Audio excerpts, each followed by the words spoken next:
Hello friends, welcome back. It's another bullet journal plan with me, this time for March 2022. We're going to keep things minimal with an option to ramp things up if you want. And for this first spread, I'll show you both ways. I'm going with pastel colors, but you could choose any color scheme that you like, or you can leave it completely color-free, whatever you prefer. The rounded corners on these boxes are something you're going to be seeing a lot of in this layout. They're kind of a recurring motif, if you will. The left page is just for the cover page for March, and the right page is a calendar page, and it's the kind of calendar page where you need to turn the book on the side to use it. And once again, I've just left the corners blank so that I can add on my rounded edges. I just made a mistake, but don't worry, I'll show you how I fix that in a sec. This one has boxes 4 spaces by 4 spaces.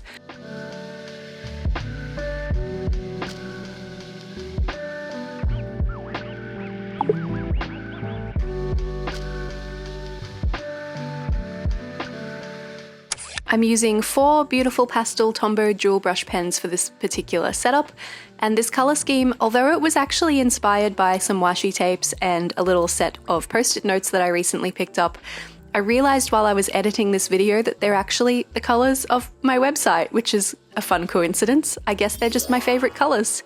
This is the only piece of hand lettering that will appear in this entire setup, and I wanted things to be a little bit softer than usual. I didn't want a black, but I also didn't want to go with a color. So I'm using this brush-tipped paint pen from Artistro. This one is a black metallic pen, so it just looks a little bit softer on the page. It's still black, but it's not black, you know?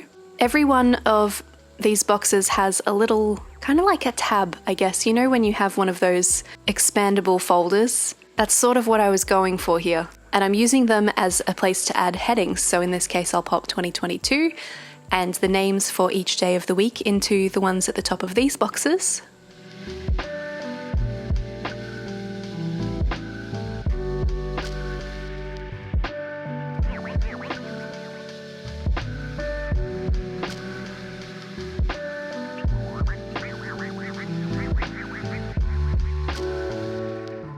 You could absolutely leave this layout right here and have it be fully functional and minimal, but I'm going to jump in with some extra stuff and zhuzh it up. I got a lot of new stationery recently.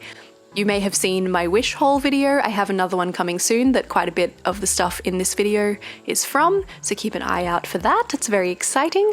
And these adorable pastel colored post-it notes are from Daiso. So I'm going to use those as the basis for this very scrapbooky style cover page. I've also got these washi tapes. If you'd like to know exactly where everything I'm using in this video is from, jump into the description. There will be a link there to the blog post that I have made to accompany this particular bullet journal setup.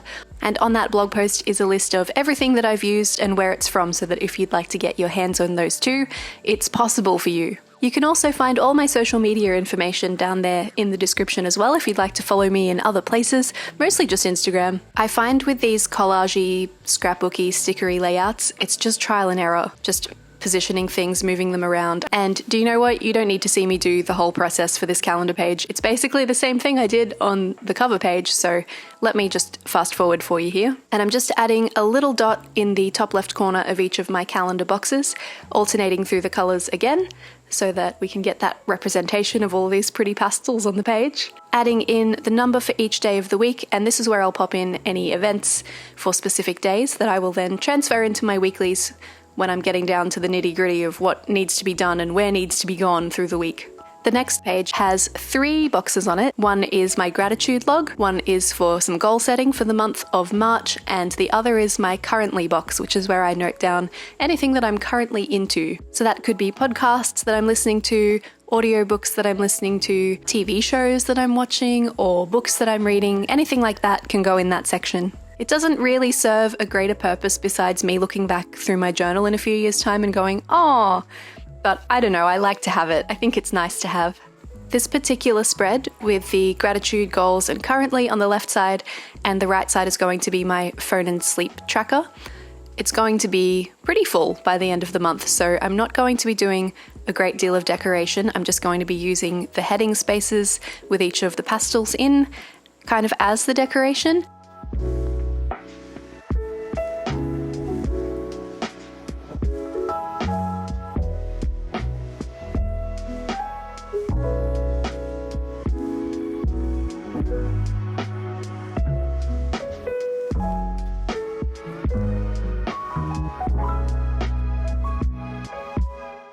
phone and sleep tracker page is basically the same setup that I always use. I've just added my curved lines to make it look a little bit different. It's quite space age and modern. I like it. And I'm just trying to stick to similar colors in similar places to what I did on the opposite page, just to keep things looking cohesive and consistent.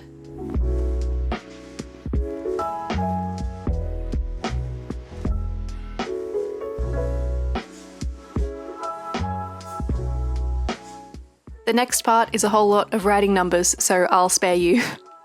And there's a little bit of negative space at the top and bottom of the page, but not really enough to put any stickers into, so I'm just going to pop some washi tape down to fill that gap. You could also leave it completely blank, it would still look lovely.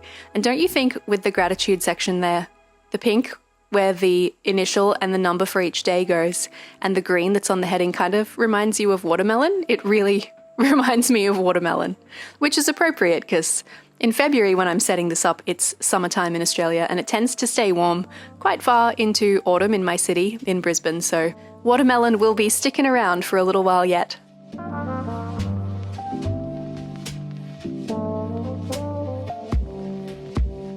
Hindsight is so helpful, isn't it? Looking back on the way I have arranged these pages, I would probably change it up if I was to do it again, so next month, if I'm using the same pages and spreads, I'll probably mix it up a little bit. But on the left side here, I've got my spending tracker. I think that's just because I was so keen to get it in the book because I forgot to do it for February. So it was sitting in the middle, like sandwiched between some weeklies, and that felt a bit uncomfortable. It's fine. I still used it. I wasn't going to rip out pages or anything like that, but I guess I was really keen to make sure it was in the book, so it was kind of higher priority than usual. The way I like to set up my spending tracker is I have the page divided in two, and then I have a table on each side of the page. I used to do this across 2 pages, but it just took up so much space in the book that didn't seem necessary, so I kind of just squished those 2 pages down into one. There are 3 columns in each of the tables and they do the exact same thing. They are for item, so whatever I buy, I write what it is. Category, I put it into a category, so if I buy petrol for my car, it goes in the car category. I just assigned my categories myself. And the last column is for price, so whatever it costs, I write it down there. And at the end of the month, I can tally everything up by category and transfer it into my overall tracker at the very beginning of the book. And at the end of the year, I have all this amazing data. It's very helpful for tracking trends in your spending. It can be a little terrifying, but I really do recommend it. The next page is my mood tracker, and usually I like to combine this with my habit tracker and make them into one spread. I couldn't really think of a way to do that with this theme, so I've split them up into their own separate pages, but I should have probably still put them on facing pages rather than opposite the spending tracker. That just seems a bit more cohesive in my head. I didn't think about it until after it was done, so it doesn't matter. I will use them as they are, but something to consider if I'm doing something similar for next month. This particular mood tracker took me so long to work out. I did a lot of pencil lines and erasing pencil lines to work out how to fit 31 days on the page in a way that made sense with the rest of the theme. So it's kind of like the tabs thing again, as though they're all lined up next to each other. I've alternated tabs that are 3 spaces wide and tabs that are 2 spaces wide, and offset the second row to be a little bit wider, and that seems to have ended up giving me the perfect number of spaces to colour in each of these spaces every day with a colour that corresponds to my mood, and those colours will be taken from the colours I've been using for this theme. So usually I only do 3 moods. I only track a happy, and a sad, but I've upgraded mum. Your little girl's growing up. I'm doing 4 different moods this time. I've got a very happy, an okay happy, a meh, and a sad, so we'll see how that goes. I just didn't want any of the colours to feel left out.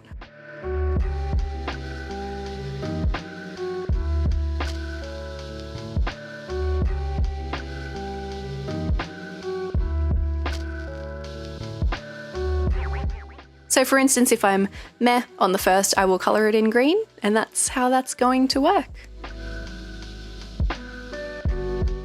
We're turning the page again, and this one is going to be my habit tracker, which hasn't had its own page in quite some time. This is another one of those turn your book sideways to use it kind of pages. So I've divided things up so that there will be space for 9 habits. I don't know if I need to necessarily track 9 habits, that's quite a few, but I've got 8 that I definitely want to do, and then space for 1 more if I change my mind about anything.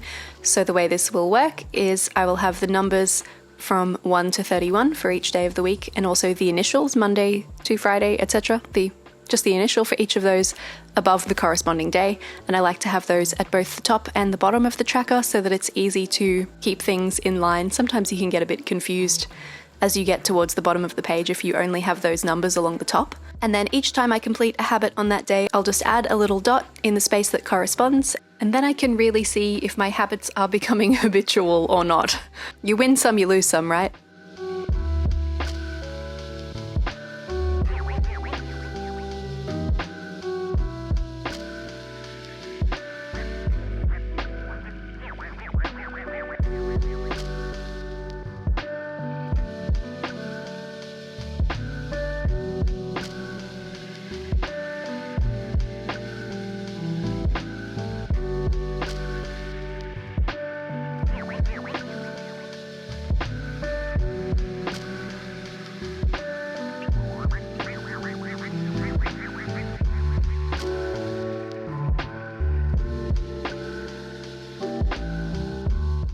The facing page is my content calendar, and I've only ever included one of these in my journal setup once before, and I didn't end up using it. But I decided in February that I needed one. I obviously have my bullet journal, YouTube channel, and Instagram and blog that I run. I also run a photography business, so it's quite a lot of social media content creation management stuff to keep track of. So I thought having a content calendar would be really helpful. Quite like my spending tracker, I kind of squidged one into the middle of my February pages and worked really well. So I'm gonna give it another red hot go. This is the same calendar setup from the front page, except I've given everything one extra box worth of space because I'll need to write a bit more data in this calendar. So these boxes are 5 spaces by 5 spaces, and I'm adding a little dot in the corner. Watch me forget to change pens. That's okay, we're gonna go for it. I'm gonna have 2 rows of purple, and it's not even a bad thing. That I decided to go back to the green for the bottom row because we already had some blue around the heading spaces, which I think I'm gonna forget to fill in. Yep, we've added numbers.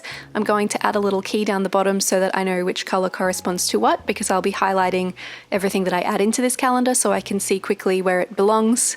I like to schedule all of my Instagram content, and then sometimes also my blog posts and my YouTube videos as well, so it's really handy to be able to see when things are happening on different platforms so it can all kind of coordinate, you know? The last spread is for my weekly. I really love a running to-do list. Now that I am a running to-do list girl, I just can't go back. So on the left page, I'll have a space for each of the days of the week. And because it's the exact same shape, just without the divisions for each day of the week, I'm just going to quickly, magically make the right side appear, which is a running task list. Here's what it looks like once it's all coloured and filled in with some words. I like to think of this like decorative bookends. So the cover page has a lot of decoration, and the calendar page, and then my weeklies have space for a lot of decoration. And because these are the pages that I spend the most time on, the weeklies pretty much stay open on my desk for the entire week while I'm using them. I like putting a bit of extra effort into these ones. I like them to be a fun place to be, you know, when I look at my desk and kind of go, oh, I made a cute thing. Like, it's just a nice feeling. Once again, getting in with my stickers. These stickers are a mix of Wish stationery from my previous haul video, which you can find a link to up in the top corner if you haven't watched that one yet. And some of them are also from Shein, which is an upcoming stationery video that I have for you. So do stick around and hit subscribe if you haven't already. If you'd like to see all of the stuff I got from Wish, it was a comprehensive amount of stationery and it was very cheap.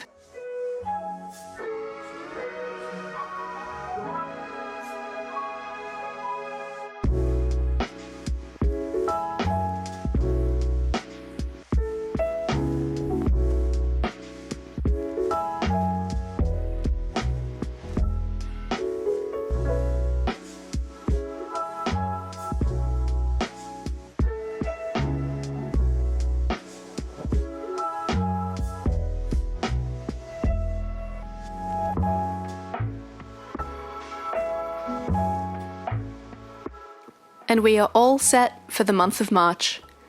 Thank you so much for joining me for this Plan With Me video. I really enjoyed setting it up and I hope that you've had a good time watching as well. If you'd like to see what any of these pages look like after the pen, when they've been lived in and used a little bit, jump onto my Instagram. I am at ErinSmith.art, and you can see some in-progress stuff throughout the month on my stories and as reels and stuff like that too. I'd love to have you over there as part of my little Instagram family. Thank you so much for hanging out with me, and I hope to catch you in another video really soon. Bye!